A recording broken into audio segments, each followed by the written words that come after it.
आज बात करते हैं एक ऐसे सिंगर की जो पहले फेमस हुए फिर एकदम से गायब हो गए।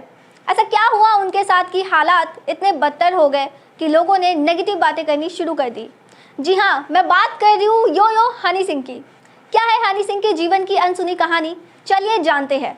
नमस्कार, मैं हूँ आपके साथ जिंदगी मिश्रा। आप देख रहे हैं नजर टुडे। अगर आप रैप म्यूजिक के दीवाने हैं तो ये लगभग नामुमकिन है कि आपकी प्लेलिस्ट में हनी सिंह के गाने ना हो, लेकिन सालों से ना तो उनका कोई गाना हिट आया और ना ही वो सार्वजनिक तौर पर दिखे। सामने आई तो सिर्फ उनसे जुड़ी कुछ नेगेटिव खबरें। लेकिन अब हनी सिंह वापसी कर रहे हैं। अपनी इस वापसी को उन्होंने हनी सिंह 3.0 का नाम दिया है। साल 1999 में मैंने हिप हॉप सुनना शुरू किया। ए.आर. रहमान को बहुत सुना। 2000 में इंटरनेशनल हिप हॉप सुनना शुरू किया। फिर सोचा कि कुछ ऐसा ही करना है, लेकिन वो कैसे, ये समझ नहीं आ रहा था। मैंने आईटी इसलिए ली क्योंकि बीट बना सकूं। 2003 में मैंने अंडरग्राउंड रैपर्स के लिए बीट बनाई। 2005 में मुझे पहली बार अशोक मस्ती के साथ गाना कंपोज करने का मौका मिला और मैंने गाना बनाया खड़के ग्लासी तेरे नाल, जो कि सुपर डुपर हिट हुई थी। आपने भी सुनी होगी ये गाना। जी हाँ, लेकिन उसके बाद भी मेरे पास काम नहीं था। उन्होंने बताया उसके बाद 2007 में मैं बतौर म्यूज़िक डायरेक्टर पंजाब शिफ्ट हो गया। उससे पहले मुझे लिखना नहीं आता था, सिर्फ म्यूज़िक बनाना आता था। फिर धीरे धीरे लिखना शुरू किया, थोड़ा थोड़ा रैप करना शुरू किया, एल्बम डिज़ाइन करना शुरू किया। हनी सिंह बताते हैं कि उन्होंने छोटी सी उम्र में काम करना शुरू कर दिया था और उनका काम भी चल भी निकला और कुछ ही सालों में वो पंजाब के स्टार बन गए। लेकिन दिल्ली, मुंबई और मेट्रो के शहरों में कोई खास पहचान नहीं मिली। इसके बाद हनी ने खुद को लॉन्च करने का फैसला किया और खुद पर काम करना शुरू कर दिया। हनी सिंह कहते हैं, खुद पर काम करने के बाद मैंने अपना पहला गाना लॉन्च किया, ब्राउन रंग, और मेरी दुकान एक बार फिर चल पड़ी। इसके बाद तो एक के बाद एक सुपरहिट गाने मुझे मिलने लगे। करियर के शुरुआती दिनों की चुनौतियों के बारे में हनी सिंह बताते हैं कि वो कुछ नया ट्राई करना चाहते थे, लेकिन लोग उन पर भरोसा नहीं कर पा रहे थे और कुछ भी नया करने के लिए उनका सपोर्ट नहीं कर रहे थे। हनी सिंह आगे कहते हैं, दिलजीत के साथ बातचीत के दौरान मैंने उनसे पूछा कि क्या आप जो अभी कर रहे हैं उससे सेटिस्फाइड है या फिर कुछ नेक्स्ट लेवल करना चाहते हैं। दिलजीत भी नेक्स्ट लेवल पर काम करने के लिए तैयार हो गए और यही एल्बम का नाम भी पड़ गया। 2009 से लेकर 2010 तक एल्बम डिज़ाइन का काम हुआ और उसमें एक हिप हॉप गाना भी रखा गया। वो गाना था पंगा, जो बाद में बहुत हिट रहा। लेकिन एल्बम रिलीज़ के समय दिलजीत उसे पहले रिलीज़ नहीं करने के लिए तैयार थे। क्या आप जानते हैं हनी सिंह का नाम यो कैसे पड़ा? अपने नाम के पीछे की कहानी के बारे में हनी बताते हैं, हनी मेरा निकनेम है और सिंह मेरा सरनेम। तो पहले एल्बम के पीछे म्यूज़िक डायरेक्टर की एक छोटी सी फ़ोटो लगा करती थी और उसी पर नाम होता था। जब म्यूज़िक बनाते बनाते 5 साल बीते और मुझे पंजाब में बेस्ट म्यूज़िक डायरेक्टर का अवार्ड मिला, तो मुझे लगा कि अब अपनी पैकेजिंग करनी चाहिए। वो कहते हैं उसके बाद ये यो नाम जुड़ा और ये यो बस यूं ही नहीं था, ये बस एक स्लैग था जिसका मतलब था आपका अपना। वो मुझे ऐसे पुकारते थे और ऐसे ही नाम पड़ गया। हनी सिंह अपनी वापसी को 3.0 कह रहे हैं। वो खड़गे ग्लासी से लेकर देसी कलाकार तक के सफ़र को अपना पहला पड़ाव मानते हैं। उसके बाद बॉलीवुड में सुपरहिट गाने देने के बावजूद अपनी निजी पहचान को बनाए रख पाने में जो कामयाबी और उसके बाद बीमारी और उस पूरी तरह से चकनाचूर हो जाने को दूसरा पड़ाव मानते हैं और अब वो अपने कमबैक को तीसरा पड़ाव मानते हैं। हनी सिंह लगभग 5 साल तक गायब रहे, लेकिन उनके लिए सबसे राहत की बात यह रही कि उनके अपनों ने उनका साथ कभी नहीं छोड़ा।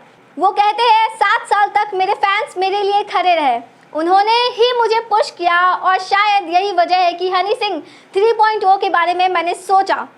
हनी सिंह बताते हैं, जब मैंने डोप शोप जैसे गाने किए थे तब पंजाब में लोगों ने मेरे पुतले जलाए, लेकिन मैंने किसी को तवज्जो नहीं दी क्योंकि लोगों ने तो प्यार ही किया था मुझे और बस कुछ मुट्ठी भर लोग थे जो ऐसा कर रहे थे। मुझे कोई फ़र्क नहीं पड़ा ज़्यादा देखा जाए तो। अगर मैं ड्रग एडिक्ट होता तो मुझे इतना प्यार करने वाले लोग या फैंस रिश्ते के रूप में नहीं मिलते। हनी सिंह बताते हैं, वो शाहरुख खान के साथ वर्ल्ड टूर पर गए थे जब उन्हें पहली बार अपनी बीमारी का पता चला और वो झटका मिला उन्हें। वो बताते हैं, उस समय हम लोग अमेरिका में शो कर रहे थे। मैं स्टेज पर परफॉर्म कर रहा था, लेकिन तबीयत ऐसी बिगड़ी कि मुझे लगा कि चलता शो मैं छोड़कर बाहर आ जाऊं। इसके अलावा स्टार प्लस पर एक रियलिटी शो चल रहा था, वो बंद हो गया। उस समय मैं क्रैश कर गया था। मुझे bipolar disorder with psychotic symptom हो गए थे। ये सिर्फ कोई डिप्रेशन या एंजाइटी नहीं थी, ये उससे कहीं अधिक था। ये एक भयानक मेंटल हेल्थ प्रॉब्लम थी जिसने मुझे बुरी तरह हिला दिया था। मेरे घर वालों ने कहा अब काम नहीं हो पाएगा, तो उन्होंने कहा मुझे घर लेकर चलो, क्योंकि मैंने कॉन्ट्रैक्ट से बंधा हुआ था। तो घर वालों ने कहा कि केस हो जाएगा, लेकिन मैंने कहा जिसे जो करना है वो करे, मुझे बस घर जाना है। इस टूर के दौरान कुछ ऐसा हुआ कि हनी सिंह स्टेज पर थे। वो एक गाना परफॉर्म कर चुके थे, लेकिन दूसरे गाने के बीच ही वो रुक गए। वो आगे ही नहीं गा पा रहे थे। तब बैक स्टेज से फराह खान, अभिषेक और दीपिका पादुकोण डांस करते हुए आए और कुछ इस तरह स्टेज से लेकर उन्हें गए जैसे कोई एक्ट हो। हनी अपनी बीमारी के बारे में कहते हैं, ये बीमारी इतनी बड़ी थी कि मुझे खुद को ठीक करते करते 5 साल लग गए। उस टूर के बारे में हनी बताते हैं कि जब शाहरुख खान को उनकी तबीयत खराब के बारे में पता चली तो उन्होंने खुद उनसे बात की और हालात समझते हुए उन्हें जाने के लिए कह दिया।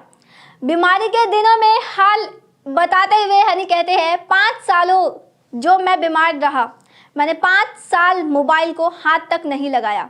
लेकिन इस बीच अक्षय कुमार से 2 बार बात हुई। दीपिका पादुकोण ने डॉक्टर्स के बारे में सुलाह दी।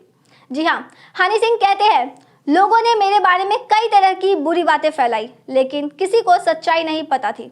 हनी सिंह बताते हैं, लोग मुझसे लगातार पूछ रहे थे कि बीते 7 साल मैंने क्या किया। हालांकि मैंने सिर्फ अपने फैंस के लिए ये बात बताई कि मैं बीमार था। हनी सिंह के जीवन पर अब नेटफ्लिक्स पर एक डॉक्यूमेंट्री भी बन रही है। हनी ने उन 7 सालों के अंधेरे के बारे में बात की। इस डॉक्यूमेंट्री में विस्तार से बात हुई है। वो कहते हैं, अब जब लोगों को देखता हूँ तो बता पाता हूँ कि मैं बहुत से लोगों की समस्या बनती जा रही है, लेकिन घर वाले इस पर बात करने से कतराते हैं। मैं एक ऐसी स्टेज पर था जैसे सड़क पर पागल लोग घूमते हैं ना, मैं कुछ वैसा ही लग रहा था। 1-1.5 साल तो मैं उसी पागल की तरह रहता था। मेरा केस उस स्तर पर ख़राब हो गया था। हालांकि हनी अपने आप को बहुत खुशकिस्मत मानते हैं कि उन्हें ऐसा परिवार मिला जिन्होंने हर वक्त उनका साथ दिया और कभी भी बीच रास्ते में उनका साथ नहीं छोड़ा और उन्हें हर वक्त संभाला और इस काबिल बनाया कि आगे चल के वो दोबारा से अपनी ज़िंदगी में एक कदम उठा पाए।